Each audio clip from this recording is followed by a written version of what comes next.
જૂનાગઢ જિલ્લામાં બેફામ ખનીજ ચોરી થતી હોવાનો કોંગ્રેસ ધારાસભ્ય વિમલ ચુડાસમાએ વિધાનસભા ગૃહમાં ઉઠાવ્યો મુદ્દો।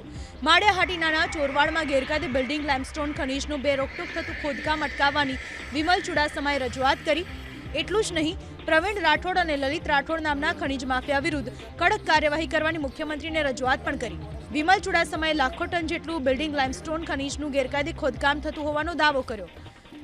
अधिकारीओनी मीठी नजर हेठळ अने खनिज माफियाओ दर महीने अधिकारीओने लाखों रूपियाना हप्ता आपता होवानो पण आरोप लगाव्यो। ચોરવાડ શહેર આવેલું છે, ત્યાં ખૂબ મોટે પાયે ખનિજ માફિયાઓ દ્વારા ખનિજ ચોરી, બિલ્ડિંગ લાઇમસ્ટોનની ચોરી કરવામાં આવે છે। ઘણા સમયથી કરવામાં આવે છે। તેમાં ખનિજ માફિયા તરીકે પ્રવીણ રાઠોડ ઉર્ફે કેસરી અને લલિત રાઠોડ આ એક મોટા ખનિજ માફિયાઓ છે અને એ ખનિજ માફિયાઓ દ્વારા ખૂબ મોટા પાયે ચોરી કરવામાં આવે છે અને તેના સર્વે નંબર સહિત મેં પત્રમાં લખેલા છે। અને હું તો કહું કે અંદાજિત એ ખાડાઓ છે, એ બિલ્ડિંગ લાઇમસ્ટોન છે કે આપણી વિધાનસભાની બે બિલ્ડિંગો અંદર વહી જાય આટલા મોટા મોટા ખાડાઓ અને લાઇમસ્ટોન બિનકાયદેસર કાઢેલા છે અને એ ખાડાઓ માપવામાં આવે તો 200 કરોડનું ખનિજ ચોરી ત્યાંથી પકડાય એવું છે।